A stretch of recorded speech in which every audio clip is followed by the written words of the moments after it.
Boa noite, gente. Vamos começar a Boa aula. noite. Boa noite. Você está me ouvindo, professor? Eu estou. Angélica, você está me ouvindo? Estou sim, Angélica. É porque eu estou só sem a imagem, mas estou lhe vendo, tá? Tá me vendo, tá certo. Bom, Tá. quem quiser falar, por favor, desativem os áudios. Vou dar um bloco de aula, abrir para pergunta, dou outro bloco de aula, abro para pergunta e depois dou outra aula. Ok? Combinado? Vamos lá. Ok. Então, boa noite a todos e a todas. A gente vai começar, a partir desse problema que houve do Covid-19, a gente vai dar uma aula de economia e rever todos os conceitos que foram dados até agora de uma forma muito rápida, muito breve, para depois a gente ir para a nossa aula, que é a aula de teoria do consumidor. Então, eu vou aqui compartilhar a tela para vocês. Então, nós temos aqui o que nós vimos efetivamente nessa disciplina. A gente veio com os conceitos básicos, né, da economia. Nós chegamos primeiro a definir o que é economia, que é a ciência social que administra recursos escassos.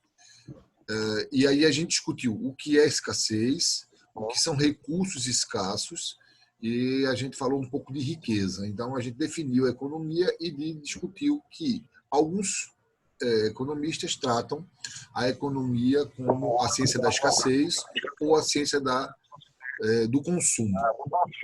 Então, os conceitos de economia que a gente viu foram basicamente a riqueza, e aí a gente chegou no conceito de riqueza, que pode ser material ou imaterial, que depois a gente conceituou que existe riqueza absoluta e riqueza relativa, né? Então, você tem algo que é tão grande, mas é limitado, mas é tão grande a sua quantidade de riqueza que ela chega a ser quase ilimitada, mas aí se chama de riqueza relativa.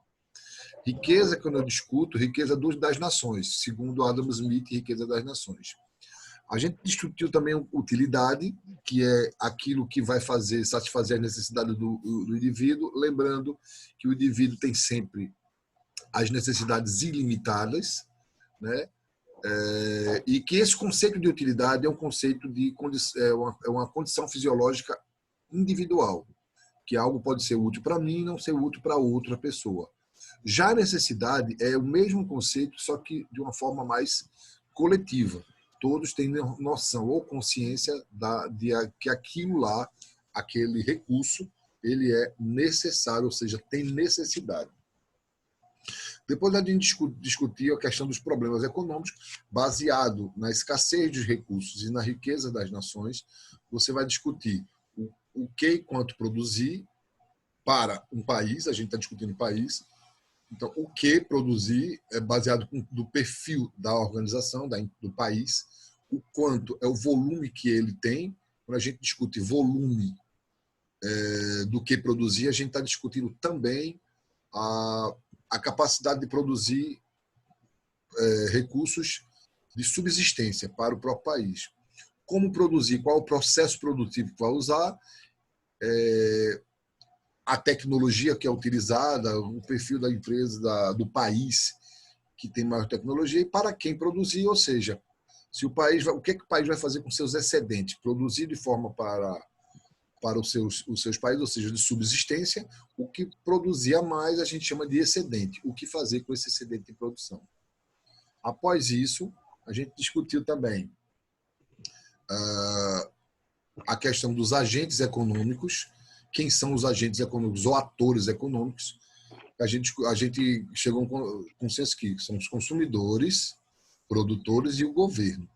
Os consumidores têm o objetivo de maximizar a satisfação. Então, ele busca a satisfação do bem-estar do indivíduo. A empresa busca maximizar o lucro e visando sempre minimizar os custos, se for possível. Maximizar o lucro é vender o mais caro possível pelo menor investimento, menor gasto possível. Depois a gente viu com o governo, o Estado, que ele tem como fundamento principal proporcionar bem-estar social. Quando a gente discutiu um pouco mais do que isso, a gente falou, por exemplo, da divisão da economia. A economia é dividida em duas partes, microeconomia e macroeconomia. A gente também falou que existem os fundamentos econômicos, que é a parte teórica, Então, toda a parte que a gente está vendo até agora é a parte que a gente chama de fundamentos econômicos. Quando a gente discutiu isso, a gente chegou a um consenso de que tudo que a gente estava falando de recurso, a gente estava falando de coisa, não estava dando nome. E aí demos o nome de bens, que é tudo aquilo que tem uma utilidade e satisfaz as necessidades de todo mundo.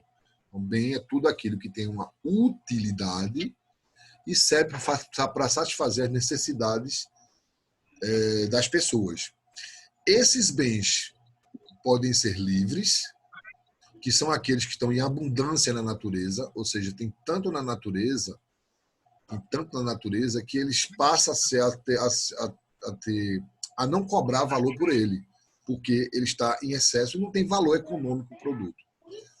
Todos os outros bens, ou seja, com exceção dos bens que são considerados livres, eles aqui, todos os demais bens, eles são econômicos, ou seja, por eles serem escassos na natureza, ou seja, a gente discutiu escassez, mas o que é escassez efetivamente? Não é só porque falta, é porque também tem dificuldade de produção, de extração, de até mesmo também faltar o produto. Por esse motivo, pelo fato desses bens serem escassos, eles são chamados bens econômicos. Pela sua escassez, ele tem valor econômico, logo se cobra preço por ele. Ele tem valor. Os bens econômicos, eles são divididos em 2 blocos. O primeiro bloco é em relação ao preço e o segundo bloco é em relação à renda. A gente começou falando sobre renda. O que é um bem normal? Um bem normal, ele tem relação com a renda do consumidor. O bem normal é que quando a renda sobe, a relação é direta. Se a renda sobe, o consumo aumenta. Se a renda cai, o consumo cai. Ele é uma relação direta. Então, ele sobe ou desce juntamente. Um exemplo disso são os bens de consumo. Uma viagem, se você ganhar mais, a sua renda aumentar, você vai viajar mais. Se você tiver uma renda menor, você vai viajar menos ou até nem viajar. O exemplo que a gente deu aqui foi carne de primeira, para efetivamente dar esse exemplo. Já o bem inferior, ele tem relação inversa com a renda. Ou seja, se a renda aumenta, o consumo desses bens cai. Porque são bens que a gente chama de consumo inferior ou de qualidade inferior. Então, se você aumenta a sua renda, você deixa de consumir aqueles bens. O exemplo que eu dei foi aquela cesta básica. E aqui você tem um exemplo da carne de terceira. Se a gente tem um exemplo de carne de primeira, carne de terceira. Então, os bens inferiores, eles têm uma relação inversa com a renda. Se eu ganhar menos, eu vou passar a consumir mais daquele bem. Então, esses aqui são os bens em relação à renda. Em relação ao preço, a gente analisa 2 bens, pares de bens, o bem A e o bem B. Para o bem complementar, os bens eles são consumidos em conjunto, ou eles são conjuntamente consumidos. Então, se o preço de um dos bens aumenta, vamos dizer que o bem A aumenta, o consumo do bem B cai. Por quê? Se o preço desse bem aumenta, o consumo dele cai. Logo, aquele que é consumido conjuntamente também vai cair. Porque eles são consumidos de forma complementar. Já o bem substituto, a relação dele é diferente. Porque primeiro a gente tem que definir que bens substitutos são aqueles bens que são intimamente relacionados, que eles são substitutos perfeitos, ele tem a mesma função. Se o preço desse bem aumenta, o consumo do outro bem aumenta. Por quê? Esse bem, como o preço aumentou, o consumo vai cair. Logo, o consumo desse aqui vai aumentar. O exemplo que a gente deu, o exemplo em sala de aula, foi manteiga, margarina. Se o preço da margarina sobe, o consumo da manteiga vai cair. Logo, o consumo da margarina vai aumentar. Aqui eu falo da divisão da economia. A economia é dividida em microeconomia, que é a parte que vai lidar com o agente de forma individual, ou seja, o consumidor e a firma. A macroeconomia ele vai falar do setor agregado, global, ou seja, ele vai discutir os efeitos de todos esses agentes para o país. A gente vai ver isso na segunda unidade. Quando a gente discutiu os fundamentos econômicos, a gente vai começar por parte. Então, os aspectos microeconômicos, ou seja, fundamento, a gente discute demanda. O que é demanda? Demanda são as quantidades de bens e serviços que o consumidor está disposto a consumir. Não é que ele vai consumir, ele está disposto a consumir. Mas ele só vai consumir se ele tiver algumas condições. Preferência, ele vai ter preço, qualidade, hábito, uma série de fatores. Esses fatores vão fazer com que você consuma ou não. Então, o consumidor só vai consumir se esses fatores eles contribuírem. Um deles, que a gente vai usar hoje aqui, é preço. Então, demanda são as quantidades de bens e serviços que o consumidor está disposto a consumir. Se o preço, por exemplo, for um preço acessível a ele. E aí a gente também trouxe a questão da demanda, da lei da demanda, né? Então vamos lá. Eu estudo o comportamento, demanda essa quantidade de bens e serviços que eles desejam ou estão dispostos a consumir, analisa o comportamento desse consumidor e tem uma função matemática assim, ó, demanda total, ela é função do preço de outros fatores, da renda, do gosto, de vários outros fatores. Então, aqui eu dei uma lista do que vai influenciar, né? A renda, consumir, o gosto e tal. Aí eu vou falar da elasticidade depois eu volto para a elasticidade. Vamos falar aqui que eu pulei, mas aí não está aqui, mas está no outro material. A lei de demanda diz que os bens existem relação inversa entre o preço e a quantidade. Então, a lei de demanda diz, eu vou até escrever para vocês aqui, para vocês verem, lei de demanda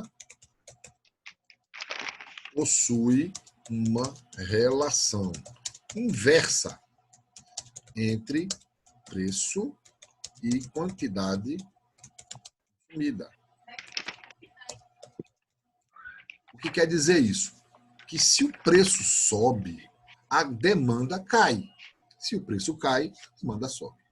Então, essa é a lei de demanda que a gente discutiu. Vai lá até lá na frente, depois a gente volta a discutir sobre isso.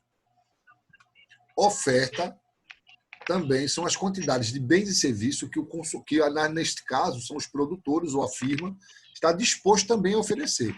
E ele só oferece se valer a pena para ele. Então, tem a ver com custo de produção, tem a ver com preço total, tem a ver com concorrência, tem vários fatores que vão influenciar a oferta. Então, ó, preço dos fatores, que é a matéria-prima, preço dos fatores de produção, ou seja, maquinário, mão de obra, tecnologia adotada, quanto mais tecnologia, o preço mais baixa, e o governo também vai interferir de uma forma direta na oferta do bem. Só que aí o que é que faltou a gente dizer? Que a lei de oferta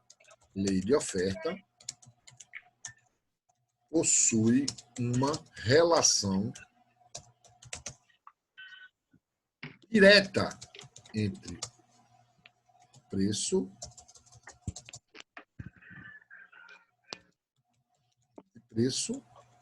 e quantidade. Ou seja, se o preço do produto sobe, o ofertante, o empresário, a firma, vai oferecer mais produtos, porque ele quer maximizar o lucro. Se o preço cai, não vai valer a pena ele ofertar.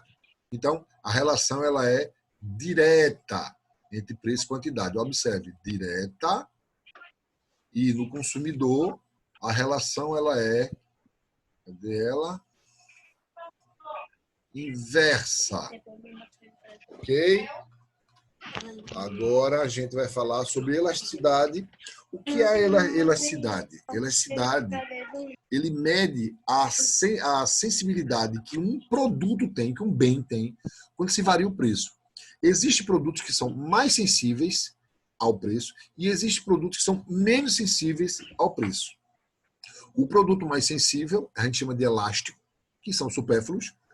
Os produtos menos sensíveis, eles são inelásticos, ou seja, os produtos essenciais. Essa primeira parte que a gente viu, tem outro material que eu vou deixar disponível para vocês. Neste momento, a gente vai dar uma Cadê? Vamos lá.